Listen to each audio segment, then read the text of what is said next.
ఇవాళ news papers లో ప్రధాన వార్తలు చూద్దాం. ముందుగా నమస్తే తెలంగాణ దినపత్రిక మనకి ప్రధానంగా ముగ్గురు మిత్రుల ముప్పేట కుట్ర అంటూ ప్రధాన వార్త కనిపిస్తుంది. బనకచర్ల వెనక అసలు కథ ఇది అంటూ అసలు ఏముంది, దీని వెనక ఉద్దేశం ఏంటి అనే దానికి సంబంధించి చాలా డీటెయిల్ గా ఇవాళ వార్తలు ఇవ్వడం జరిగింది.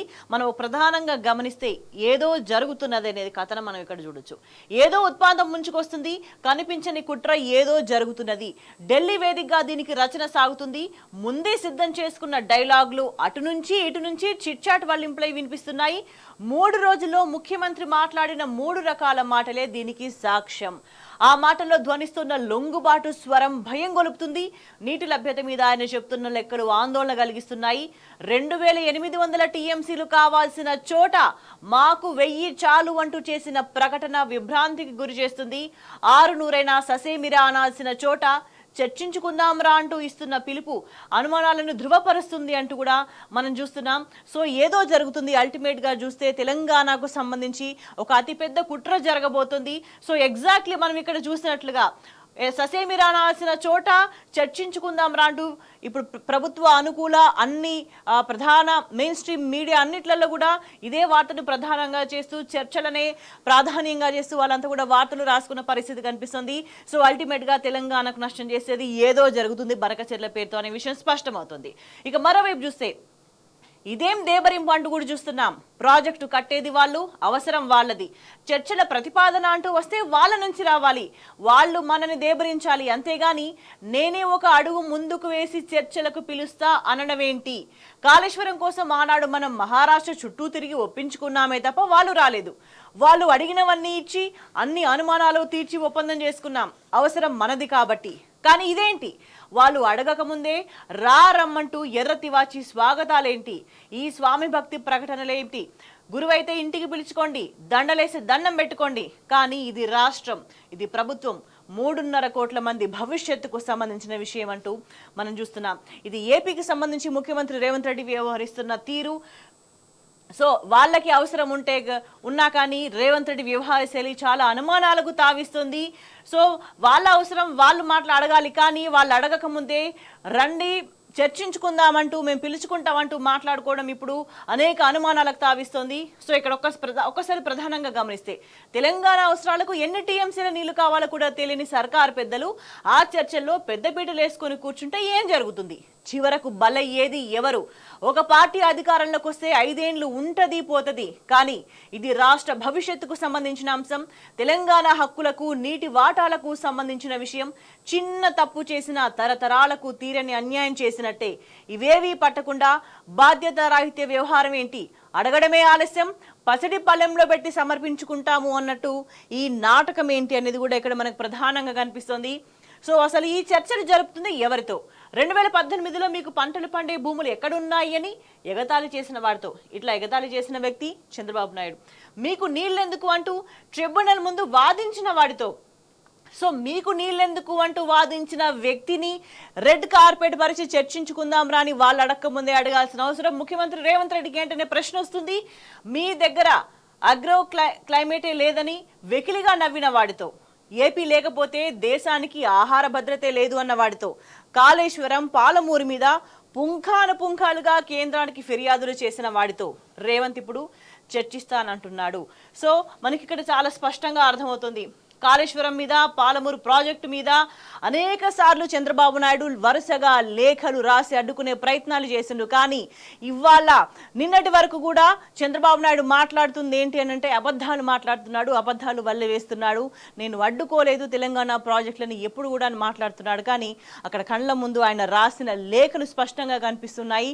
సో లేఖలు ఉన్నా కూడా అబద్ధాలు మాట్లాడుతూ అబద్ధాలు ప్రచారం చేస్తున్న చంద్రబాబుకి తల ఒగ్గి వాళ్ళు అడగక ముందే గురుదక్షిణలాగా గురుభక్తి చూపించుకుంటూ రాష్ట్రాన్ని తాకట్టు పెట్టే ప్రయత్నం చేస్తున్నాడు రేవంత్ రెడ్డి. ఈ ప్రయత్నం వల్ల తెలంగాణ తరతరాలుగా నష్టపోయే తీవ్రమైన ప్రమాదం పొంచి ఉన్నదనే విషయం ఇక్కడ చాలా స్పష్టంగా అర్థమవుతుంది. ఇక్కడ ఇంకో వైపు గమనిస్తే మనకేం చర్చలు అంటూ చూస్తున్నాం. ఇన్నాళ్ళు మోకాలెడ్డిన ఆయనే ఇప్పుడు స్వరం మార్చి మీరు ప్రాజెక్టులు కట్టుకోండి మాకు అభ్యంతరం లేదు అంటున్నాడంటే అర్థం ఏంటి? మా రాష్ట్రం దివాలా తీసింది, ఖజానాలో పైసా లేదు అని ప్రకటించిన ముఖ్యమంత్రి ఎట్లాగూ ప్రాజెక్టులు కట్టలేడు అనే కదా. కట్టినా కేంద్రం చేతిలో ఉంది కాబట్టి అనుమతులు రాకుండా అడ్డుపడగలను అనే ధీమాతోనే కదా అక్కడితో ఆగకుండా తెలంగాణకు 100 టీఎంసీలు చాలు, అవి వాడుకుంటే గొప్ప అని నిన్నటికి నిన్న ఎకసక్కం చేసిన వాడితో మనకేం చర్చలు. కావేరీలోకి గోదావరిని మళ్లించి తమిళనాట ఓట్లు దండుకోవడానికి కేంద్రంలోని బీజేపీ ఈ పథకంలో తన నీటి అవసరాలతో పాటు 80,000 కోట్ల రుణం కోసం బాబు వాళ్ళిద్దరితో వంట కాగేందుకు రేవంత్ కలిసి ఆడుతున్న నాటకమే ఈ కుట్ర. ముప్పేట కుట్రల్లో బలి పెడుతున్నది మాత్రం తెలంగాణ అనే విషయం చాలా స్పష్టంగా అర్థమవుతుంది. సో ఇక్కడ ఒక్కసారి ఢిల్లీలో సీఎం రేవంత్ మాట్లాడిన మాటలు కూడా మనకు కనిపిస్తున్నాయి. ఒక్కసారి గమనిస్తే చాలా క్లియర్గా కనిపిస్తుంది. కేంద్రంలో బీజేపీ సర్కారు ఉండాలి అంటే చంద్రబాబు మద్దతు అవసరం. చంద్రబాబు ఏపీలో మళ్ళీ గెలవాలి అంటే బనకచెర్ల కట్టాలి. సో బనకచెర్ల పోలవరానికి అనుబంధ ప్రాజెక్ట్ అంటూ ఢిల్లీలో సీఎం రేవంత్ చేసిన వ్యాఖ్యలు ఇక్కడ కనిపిస్తున్నాయి. సో మరోవైపు తెలంగాణకు ఏ విధంగా తీరని ద్రోహం జరుగుతుంది బనకచెర్ల పేరుతో అంటూ మనం ఇక్కడ చూస్తున్నాం. సో గోదావరి జలాల తరలింపుకు రాజకీయ క్రీడ నడుస్తుంది. మూకుమ్మడి రాజకీయంలో మన హక్కులపై కత్తి. ఢిల్లీలో వ్యూహాలు, చిట్చాట్లలో వల్లింపులు, కొట్లాడాల్సిన వేళ దేబరింపులు, సంధి మాటలు అంటూ చూస్తున్నాం. సో సీఎం రేవంత్ పూటకో మాట ఎట్లా మాట్లాడుతున్నాడు అనే విషయం కూడా మనకు కనిపిస్తుంది ఇక్కడ చాలా క్లియర్గా. మొన్న కానే కాదన్నాడు అంటూ చూస్తున్నాం. 18వ తారీఖు బుధవారం రోజు బనకచెర్లకు కేంద్రం అనుమతులు రావడం భ్రమే. చంద్రబాబుకు సూచన చేస్తున్నా కేంద్రంలో పలుకుబడి ఉంది కాబట్టి ప్రాజెక్టులు పూర్తవుతాయి అనుకుంటే పొరపాటే. గోదావరి జలాల్లో 3,000 టీఎంసీల మిగులు జలాలున్నాయని చంద్రబాబు నమ్మితే 968 టీఎంసీలు వాడుకోవడానికి తెలంగాణకు సంపూర్ణ అనుమతులు ఇవ్వాలి. కృష్ణా జలాల్లో 500 టీఎంసీలు వాడేందుకు అనుమతి ఇచ్చాక ఆంధ్రప్రదేశ్ ఏ నీరు వాడుకున్నా మాకు అభ్యంతరం లేదు, అందరినీ కలిసి మా సమస్యను వివరిస్తాం, అప్పటికి న్యాయం జరగకపోతే కోర్టులను ఆశ్రయిస్తామంటూ హైదరాబాద్లో అఖిలపక్షంలో సీఎం రేవంత్ చేసిన వ్యాఖ్యలు. ఇక నిన్న ఇచ్చంపల్లి అన్నాడు. 19వ తారీఖు చూసుకుంటే గోదావరిలో వరద జలాలు ఉన్నాయని నిజంగా ఆంధ్రప్రదేశ్ భావిస్తే పోలవరం బనకచెర్లకు బదులు కేంద్రం నిధులిచ్చే ఇచ్చంపల్లి, నాగార్జున సాగర్ అనుసంధానం ద్వారా పెన్నా బేసిన్కు నీళ్లు తీసుకెళ్లే విషయంలో చర్చలకు మేము సిద్ధమంటూ ఢిల్లీలో కేంద్ర మంత్రి పాటిల్తో సీఎం రేవంత్ మాట్లాడిన మాటలు. మరోవైపు నేడు బనకచెర్లకు జై అంటున్నాడంటూ చూస్తున్నాం. 20వ తారీఖు శుక్రవారం ఎవరితో వివాదాలు కోరుకోవడం లేదు, బనకచెర్లపై చంద్రబాబుతో చర్చించేందుకు సిద్ధంగా ఉన్నాం. 23న కేబినెట్లో సమీక్షించి చంద్రబాబును చర్చలకు ఆహ్వానిస్తాం. అసలు చంద్రబాబు ఈ ప్రతిపాదనను ముందు మాకే చెప్పి ఉంటే వివాదమే ఉండేది కాదు. ఇప్పుడైనా కోర్టుకు వెళ్లడం కంటే ముందుగా చర్చించుకోవడం మంచిది అంటూ ఢిల్లీలో మీడియా చిట్చాట్లో సీఎం రేవంత్ చేసిన వ్యాఖ్యలు ఇక్కడ చాలా స్పష్టంగా కనిపిస్తున్నాయి. సో పూటకో మాట మాట్లాడుతున్నాడు, కానీ ఎక్కడ కూడా తెలంగాణ ప్రయోజనాలు కాపాడే ప్రయత్నం మాత్రం కనిపించట్లేదు. ఎంతసేపు బనకచెర్ల కట్టుకోవడానికి తాను ఏ విధంగా సహకరిస్తాను అంటూ ఇండైరెక్ట్గా ఈ చిట్చాట్ల పర్వం కొనసాగుతుంది. మరొక్కసారిగా గమనించినట్లయితే సో బాబు మాట రేవంత్ నోట అంటూ మనం ఒక్కసారి గమనిస్తే చంద్రబాబు ఏం మాట్లాడిండు, అవే మాటలు రేవంత్ రెడ్డి నోట ఎట్లా పలికినాయనే విషయాన్ని ఇక్కడ మనం చాలా క్లియర్గా గమనించవచ్చు. సో చంద్రబాబు ఏమన్నాడంటే బనకచెర్ల ప్రాజెక్టు ఎవరితో నష్టం లేదు, రాద్ధాంతం ఎందుకు, దీనిపై పోరాటాలు అనవసరమని చంద్రబాబు మాట్లాడితే రేవంత్ రెడ్డి ఎవరితోనూ వివాదాలు కోరుకోవడం లేదు, చర్చల ద్వారా పరిష్కరించుకోవడానికి భేషజాలకు పోము. ఒకే మాట ఇద్దరు భిన్నంగా చెప్తారు, రెండు విధాలుగా చెప్తారు, కానీ మాటలో అంతరార్థం మాత్రం ఒకటే. ఇంకో మాట, గోదావరిపై ప్రాజెక్టులు కట్టి నీళ్లు తీసుకోండి, మీరు వాడుకున్న తర్వాత మిగిలిన నీటినే మేము వాడుకుంటాం, తెలంగాణ మహా అయితే 100 టీఎంసీలు వాడుతుందంటూ చంద్రబాబు చేసిన వ్యాఖ్యలు. సో సేమ్ అర్థం వచ్చేలా ఈయనేం మాట్లాడిండు రేవంత్ రెడ్డి ఒకసారి చూస్తే, తెలంగాణలో మా ప్రాజెక్టు పూర్తి స్థాయిలో నీటిని వినియోగించుకున్న తర్వాత ఆంధ్రప్రదేశ్ ప్రభుత్వం వాళ్ళ ప్రాజెక్టుల గురించి ఆలోచిస్తే మాకు అభ్యంతరం లేదు. సో ఒకే విధమైన మాటలు. మరోవైపు చంద్రబాబు ఏమన్నాడంటే తెలంగాణపై నేను ఎప్పుడైనా గొడవపడ్డానా, ఇరుపక్షాలకు ఆమోదయోగ్యంగా ఇచ్చిపుచ్చుకునే ధోరణిలో సమస్యను పరిష్కరించుకుందామని అన్నాడు. దానికి రేవంత్ రెడ్డి ఏమన్నాడు, తెలుగు వారి మధ్య అనవసర సమస్యలు ఉండొద్దు, చంద్రబాబును చర్చలకు పిలుస్తాం, కోర్టుల కంటే చర్చలే మేలు, తెలంగాణ లాగే ఏపీకి కూడా హక్కులుంటాయి. తెలంగాణ హక్కుల గురించి ముఖ్యమంత్రి స్థాయిలో ఉండి మాట్లాడాల్సింది పోయి ఏపీకి కూడా హక్కులు ఉంటాయని ఈయన సుద్దులు చెప్తున్న పరిస్థితి కనిపిస్తుంది. ఎట్లా అది కూడా తెలంగాణను బలిపెట్టి తెలంగాణ నీటి హక్కుల విషయంలో చాలా దుర్మార్గంగా వ్యవహరించి తెలంగాణకు ముఖ్యమంత్రిగా ఉండి తెలంగాణకు ద్రోహం చేసే రేవంత్ రెడ్డి వైఖరి ఇట్లా ఉంది. బాబుకి అడుగులకు మడుగులొత్తుతూ చేస్తున్న ఈ వైఖరి తెలంగాణకు రాబోయే తరతరాలకు తీరని నష్టం మిగిల్చబోతుంది. ఇక దానికి సంబంధించి ఇంకా చాలా డీటెయిల్గా ఇవాళ మనకి ఇక్కడ సమాచారం మాత్రం కనిపిస్తుంది.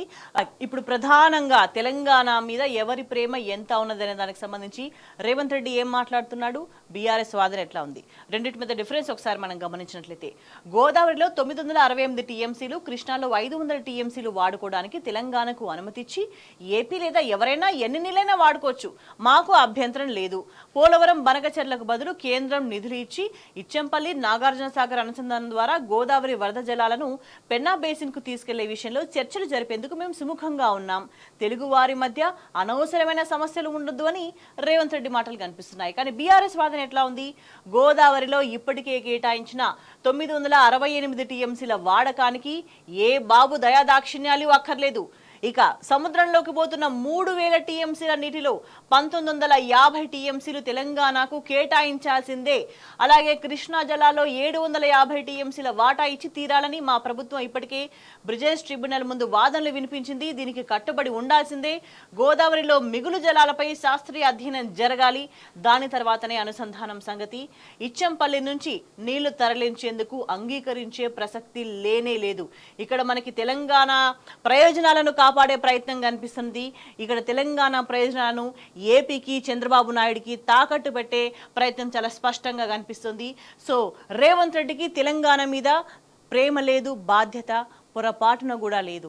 తెలంగాణకు వీలైనంత ద్రోహం చేసి బాబుకు దాసోహం అనడమే రేవంత్ రెడ్డి ప్రధాన లక్ష్యంగా కనిపిస్తుంది. తెలంగాణకు ముఖ్యమంత్రి అయిన తర్వాత కూడా ఎందుకు ఈ నీచమైన బుద్ధి అనే ప్రశ్న తెలంగాణ ప్రజలంతా వేస్తున్న పరిస్థితి కనిపిస్తుంది. మరోవైపు చూస్తే బాబుతో రేవంత్ మ్యాచ్ ఫిక్సింగ్ అంటూ చూస్తున్నాం. బనకచెర్లపై ముందే ఇద్దరి ఒప్పందం, ఢిల్లీలో బయటపడ్డ లోపాయికారి భాగవతం అన్నారు హరీష్ రావు. ముఖ్యమంత్రి రేవంత్ వ్యాఖ్యలే నిదర్శనమన్నారు. ఎపెక్స్ మీటింగ్ ను కోరకపోవడం విడ్డూరం అంటూ కూడా వ్యాఖ్యానించారు. రేవంత్ అవగాహన లేమితో తీరని నష్టం జరుగుతుందంటూ నిప్పులు జరిగారు మాజీ మంత్రి హరీష్. ఈ వార్త మనకు కనిపిస్తుంది. ఇంకోవైపు చూస్తే స్థానికల్లో తడాకా చూపుతామంటూ మహాధర్నాలో గర్జించిన నిరుద్యోగులంటూ ఇంకో వార్త చూస్తున్నాం. నిరుద్యోగులకు కాంగ్రెస్ తీరని ద్రోహం చేసింది. 2 లక్షల ఉద్యోగాల భర్తీపై రేవంత్ ఢోకా ఇచ్చిండు. జీవో 46, జీవో 29లను రద్దు చేయాలి. జాబ్ క్యాలెండర్ పై సర్కార్ క్లారిటీ ఇవ్వాలి, లేదంటే భారీ ఉద్యమానికి శ్రీకారం చుడతాం. బీఆర్ఎస్ హయాంలోనే జాబ్ నోటిఫికేషన్లు, కాంగ్రెస్ ప్రభుత్వానికి చరమగీతం పాడతామంటూ మహాధర్నాలో నిరుద్యోగుల ఆగ్రహ జ్వాల కనిపిస్తోంది. గత కొంతకాలంగా కూడా వాళ్ళంతా ఉద్యోగాల కోసం వేచి చూసి ప్రభుత్వంలో మోసపోయి వాళ్ళ ఓపిక నశించిపోయి వాళ్ళంతా కూడా పోరుబాట పట్టిండ్రు. ప్రభుత్వానికి అల్టిమేటం జారీ చేసిండ్రు. స్థానిక సంస్థల ఎన్నికల్లో మా తడాఖా ఏంటో చూపిస్తామంటూ కూడా వాళ్ళంతా ఆగ్రహం వ్యక్తం చేసి ప్రభుత్వానికి ఒక అల్టిమేటం జారీ చేసిన పరిస్థితి కనిపిస్తుంది.